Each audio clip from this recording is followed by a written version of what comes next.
Hi everybody, and welcome back to today's little bite-sized Thrive with me, Kim Forrester. This week I'm talking about positivity, and today I'm going to continue by offering a few tips and tools that can help us enhance our well-being from the inside out, specifically this week by activating some positivity in our lives. I've got 3 really important points to run through today. The first point is I am actively asking you to go out and find positivity, to look for positivity in your life and in your day and in your world. And yet I know, this is really important, I know personally that there are some of you out there right now who are in a space in your heart and your mind and in your life that is simply so dark that asking you to be positive and find positivity is the same as asking you to grow wings and fly. If you are in a space that is a dark fog of despair, grief, hopelessness, helplessness, I want you to know that I understand.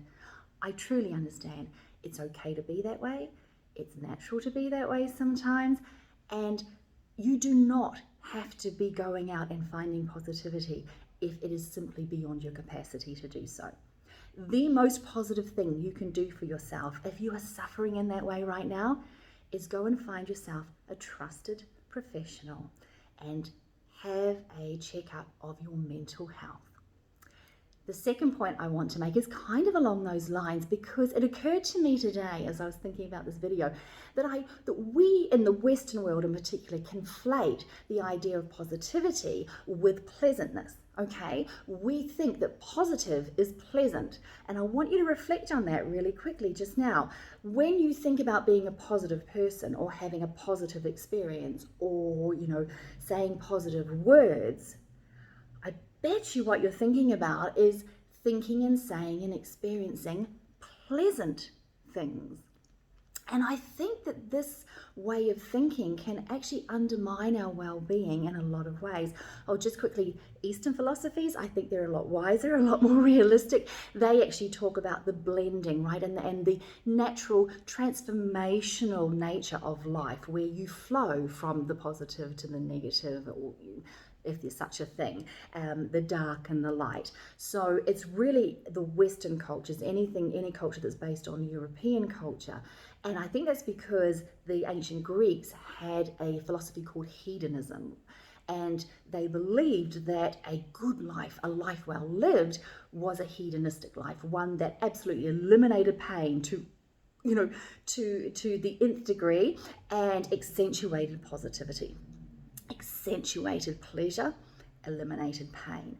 I think we've embedded that in our Western culture. And what happens then, because we think positive is pleasant, when we have an inevitable dark pattern in our life, when we have a dark time where we are not feeling very pleasant, or we step into an experience that is not very pleasant, or we're asked to make a decision that is not very pleasant, we think sometimes that we're not being positive. And I really want us to sort of throw open that concept and pull it out and have a look at it, because I truly believe that maybe one of the most positive things we can do when life is delivering one of its shadow moments to us is actually to roll with it, to accept the pain, to accept the abrasiveness, to accept the angst and the awkwardness of those really awful decisions that sometimes we have to make in life. Be there, acknowledge it, draw it in, experience it, recognize it, process the pain, the despair, the helplessness. Allow that to be a part of your experience of life. Because by stepping fearlessly, well, probably not fearlessly, but by stepping more boldly into these painful moments, we're actually taking really positive action. And I'll tell you why.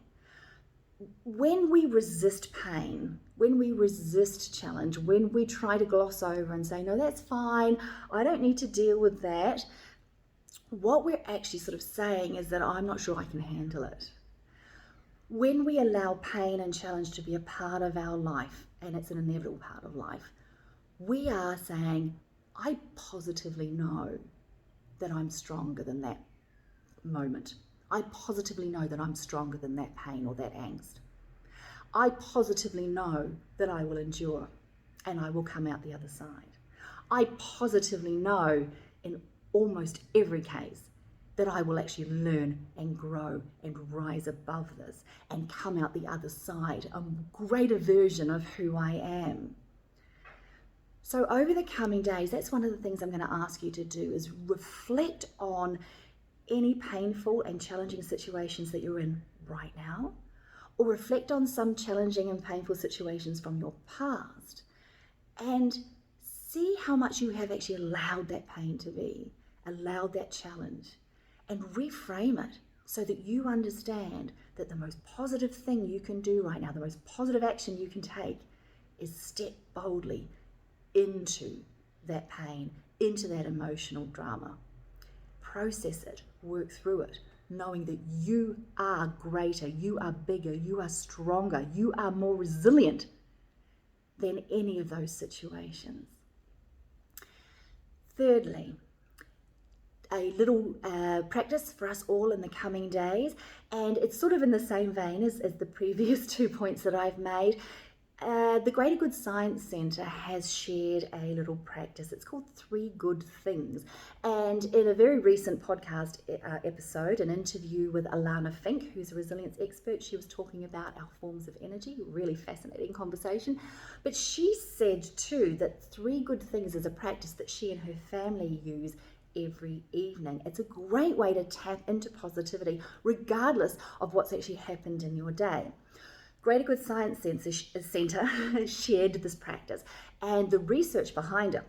And it's fascinating. They asked individuals to share 3 good things at the end of the day. Doesn't matter what your day's been like or how dark it's been. If you can and you will find 3 good things to reflect on. The people who did that practice actually ended up happier than people who did not do the practice. And not just happier in the moment. Looking for 3 good things in your day doesn't just sort of boost your well-being right there or sort of immediately thereafter. The researchers went back and found that people who practiced 3 good things on a daily basis were happier 3 months later.